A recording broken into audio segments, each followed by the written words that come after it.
जय श्री हरि। बंधुओं, अब विषय है कि जो एक तो कबूतर मारने का क्या प्रायश्चित है।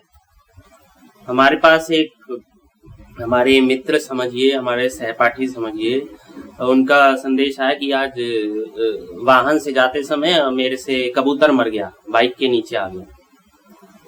तो हमने कहा ठीक है, प्रायश्चित देख के आपको बताते हैं। तो प्रायश्चित देखा तो मेंढक मारने वाला प्रायश्चित था, उसमें कुछ समान पशु आए थे, पक्षी। तो हमने कहा वही वाला प्रायश्चित आपको सही लगेगा। जैसे कि उसमें परिक्रमा थी कि 12 किलोमीटर की परिक्रमा कर सकते हो, अथवा वो 3-4 दिन का व्रत था ऐसे, तो वो कर सकते हो। फिर एक और हमें कबूतर का ही प्रमाण मिल गया। तो कबूतर का प्रमाण आपको बता देते हैं। संवर्त स्मृति 148 से 149वां श्लोक क्या कहा गया है। चकवे को तथा क्रौंच को, मैना, तोते और तीतर को, बाज, गीधों और उल्लुओं को एवं कबूतरों को, टिटहरी और जालपाद को तथा कोयल और कुक्कुट को मारकर इनका वध होने पर मनुष्य एक दिन तक भोजन का लंघन करे। तो ये था कबूतर मारने का प्रायश्चित। तो इसके साथ ये भी बताते हैं कि मुर्गे को मारकर क्या प्रायश्चित है। संवर्त स्मृति 196वां श्लोक कहा गया है। प्याज, लहसुन तथा ग्राम कुक्कुट गांव में पाले हुए मुर्गे को खाकर, खुम्ब और विष्ठा खाने वाले सुअर को खाकर द्विज शांतपन व्रत का पालन करे। अब शांतपन व्रत क्या है। 6 दिन तक गोमय भोजन करे और 7वें दिन उपवास रखे। ये हो गया शांतपन व्रत। 6 दिन तक गोमय कैसे, गाय का गोबर, गाय का दूध, गाय के घी, गाय के दूध की दही, गाय का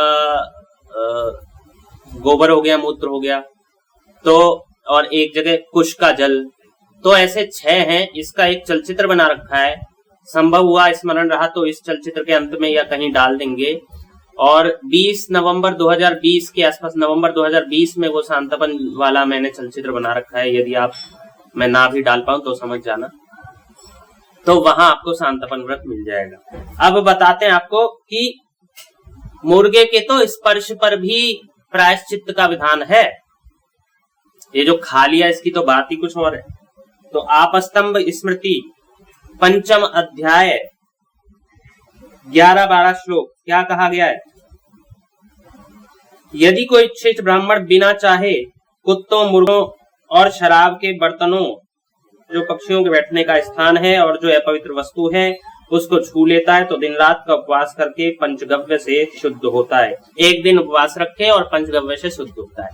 यदि झूठा है, आचमन और वो कुल्ला आदि नहीं किया है, इंद्रिय स्पर्श नहीं किया है और झूठा है, ऐसे में इनका स्पर्श हो जाए, एक दिन रात का उपवास करो और पंचगव्य पान करके तब शुद्धि मिलती है। और खाने के विषय में तो कहना ही क्या है, आप तो खा जाते हो इन्हें उठा के। तो ये था बंधुओं कबूतर मारने का प्रायश्चित और मुर्गा खाने का और छूने का प्रायश्चित। धन्यवाद।